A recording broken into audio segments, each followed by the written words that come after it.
Hey everyone! So for today's video, magbo-voice over tayo ulit guys dahil gagawa tayo ng makeup tutorial. Fresh makeup tutorial. Ayan. So ang una natin gagamitin is yung ating moisturizer. Ayan yung ginagamit ko guys, yung Garnier. Favorite ko moisturizer. Na-apply ko siya day and night. So ayan, ganyan lang pag-apply. Meron akong applicator kasi mahaba yung mga kuko. So, ayan guys. So, syempre, kailangan mo ayusin yung buhok mo para hindi siya sumabit sa iyong face. Ayan. So, i-blend na nga natin guys ang ating moisturizer. Ayan. So, importante yan guys para ma-hydrate ang inyong skin and maganda yung kapit ng makeup. Okay. So, let's move on naman sa ating sunblock. Ayan, ang sobrang importanteng kailangang i-apply every day, as in every day. Ayan guys, so yung ginagamit ko is yung Elskin sunblock. And guys, alam niyo naman yan yung aking ini-endorse and ginagamit din talaga na sunblock. So, lagyan mo rin yung iyong neck para protektado ka sa sun. Alexa, turn on counter lamp. Okay.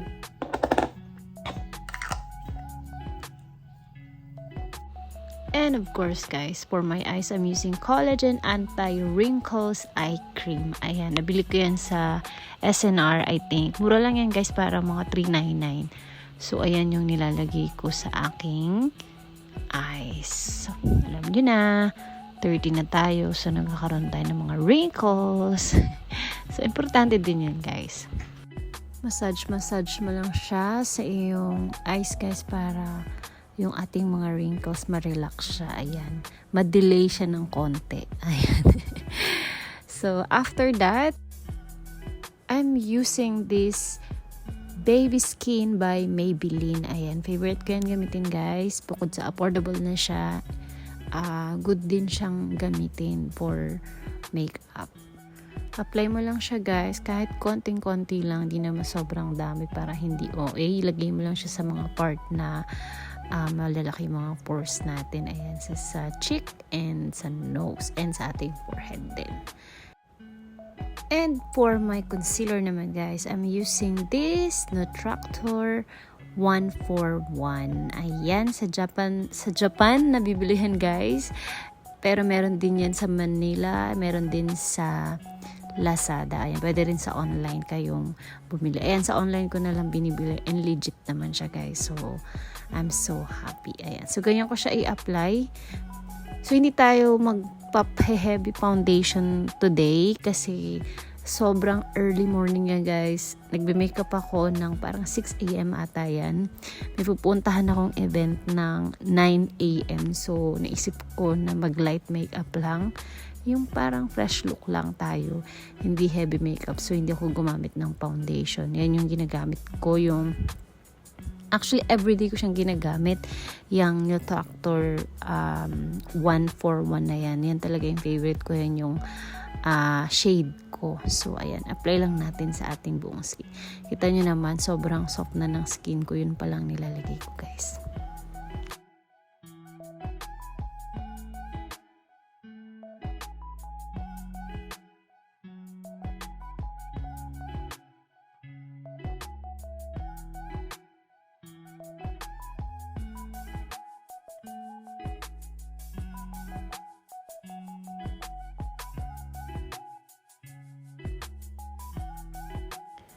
For my concealer naman guys, I'm using this L'Oreal. Ayan, nakita nyo na yun sa last video ko.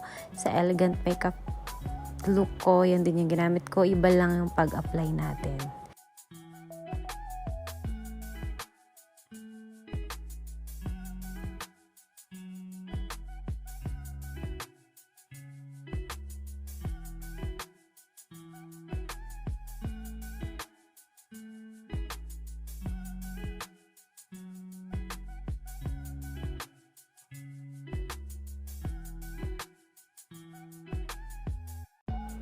So, ayan guys, i-blend lang natin ng mabuti ang ating concealer. And konti lang rin pala yung nilagay ko dahil nga light makeup lang tayo today.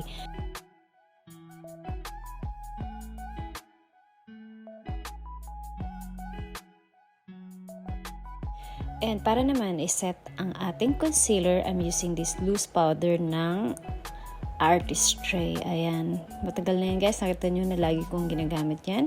So, ang pag-set ng ating concealer ay, alam niyo na yun guys, dapat hindi tayo gumalaw. Walang gagalaw sa pamilyang to. So, dapat, ayan, nakatitig ka lang talaga sa camera mo or sa salamin mo para hindi siya mag-cake ang iyong makeup. At para naman sa ating kilay, I am using clear na BYS eyebrow. Ayan guys, ang ginagamit natin. And next naman, nagagamitin natin sa ating kilay is yung powder eyebrow. Ayan yung ginagamit ko. Everyday ko yung ginagamit guys. Nilaline ko lang dyan sa baba ng kilay ko. And ganun din sa next na kilay.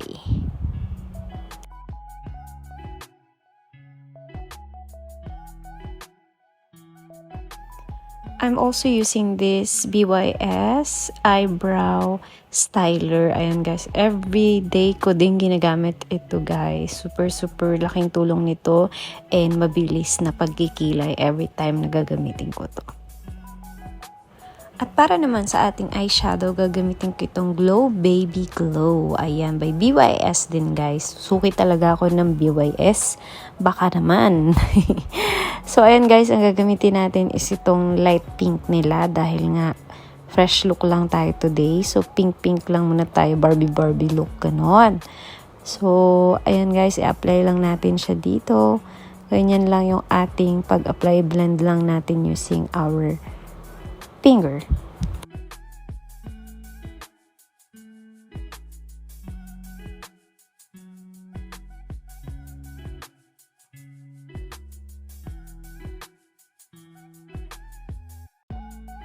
So, same guys, lagyan natin yung ating under eye ng same nang nilagay natin sa ating eyeshadow. Ayan.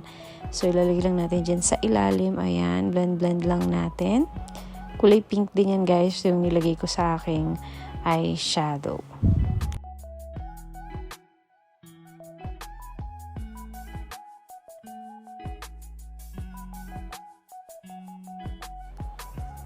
So, let's move on na sa ating nose line. Ayan, ang sobrang importante sa ating makeup today is ang ating nose line.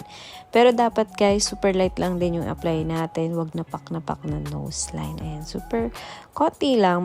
Makita lang yung ating nose line.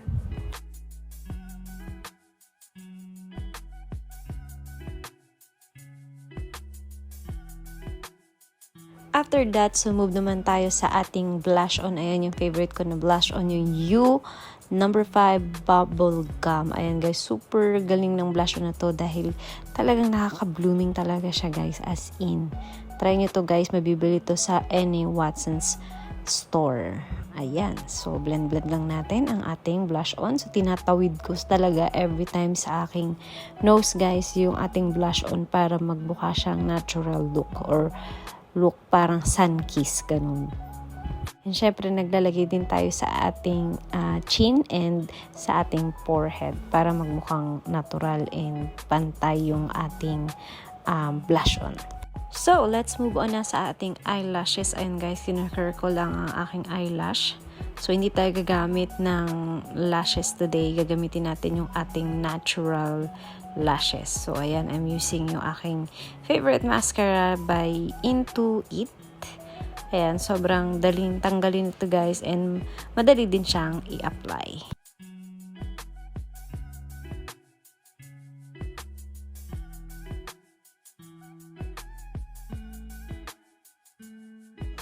At para naman sa ating highlighter, gagamit ako guys ng paddle brush. Ayan.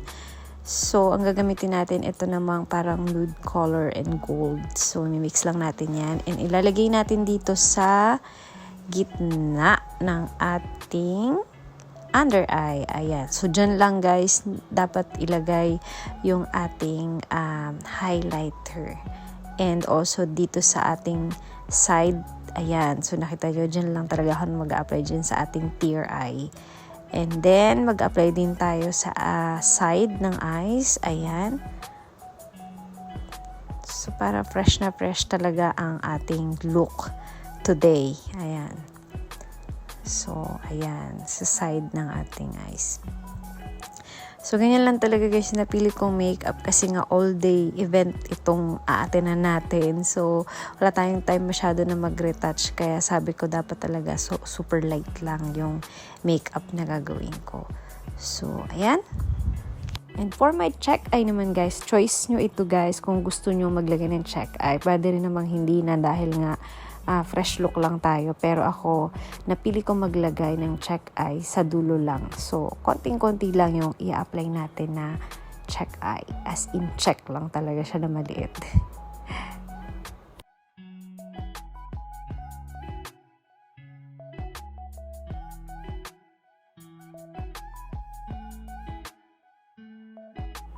And then guys, apply na natin yung ating mascara. Ayan, my favorite mascara. So, i-apply lang natin siya ng 3 times para mas pak na pak ang ating mascara. Ang ating mag-volume talaga siya guys. So, tuyuin mo lang muna siya and then after nun, pwede ka na mag-reapply ulit. So, ayan ang ating close-up. Papakita ko sa inyo guys. Super nice. Super natural lang talaga ng ating makeup look.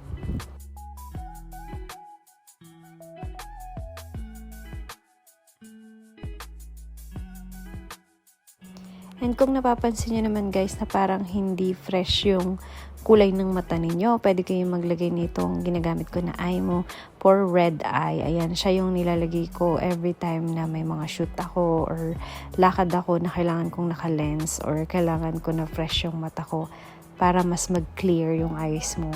So, wala kang makita mga redness or kung ano-ano man, kung puyat ka man or what. Laking help yan guys. Try nyo. And for my lipstick naman guys, I'm using this MAC Please Me. Ayan, super favorite ko tong lipstick na to guys. Obvious naman, ubos na siya. So, sinisimot ko talaga kasi sayang naman. Alam naman natin kung gaano kamahal ang MAC. So, ayan guys, sinisimot ko siya. Ginagamit ko yung aking brush, yung dulo nung brush ko. Technique natin yan guys para masimot natin yung mga lipstick na hindi natin uubos. So, super love this lipstick kasi parang natural lang siya kahit kumain ka after mo kumain, parang nagsistain siya sa lips. Ayan, lagi ko sinasabi to sa vlog, inuulit-ulit ko lang talaga. So, ayan, ang next naman natin ilalagay is yung ating lip gloss. Ganito ako mag-apply ng lip gloss guys. Ang ginagawa ko, nilalagay ko lang dyan sa gitna ng lips ko and ganun din sa baba. So, dyan lang natin ilalagay. Konting-konti lang, hindi yung buong lips talaga. So, yan. Parang pouty-pouty lang siya. Ayan, ganyan. At para naman i-set ang ating makeup, I'm using this Nichido Finish Matte. Ayan, spray. So, nag-change lang din ako guys ng damit and nag-brush ako ng hair and naglagay ako ng mga accessories. And of course, yung ating lens. Ayan yung aking favorite na lens guys. Takas maka-blooming.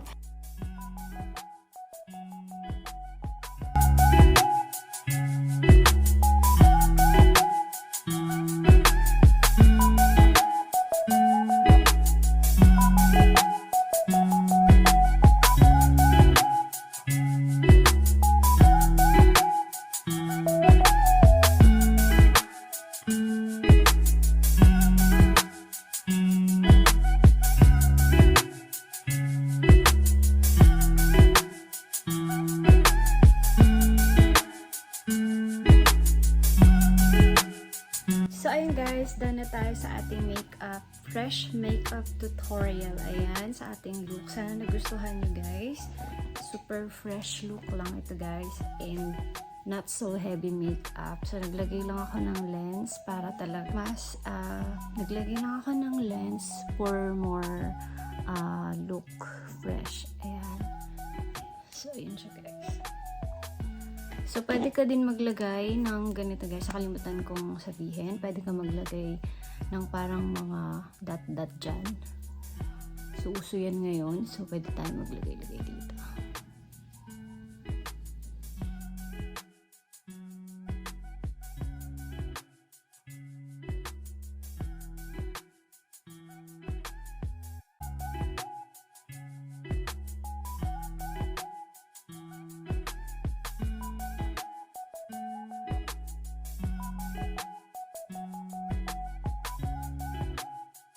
So ayun guys, thank you so much for watching this video. Sana nagustuhan nyo itong ating fresh look, makeup look for today's video. Ayun nga, may pupuntahan tayo ngayon na event ng mga vlogger.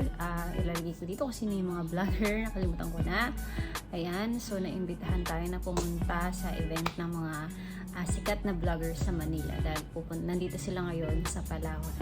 So ayun guys, abangan nyo rin yung vlog ko na yon. Samahan nyo ako sa event na pupuntahan ko. So ito yung ating look dahil nga morning event siya, kaya naisip ko na fresh look lang tayo guys. So ayun guys, maraming salamat pagpanood nyo ng video na ito, and please subscribe to my channel, Luz G. Bye everyone! Thank you so much! Mwah!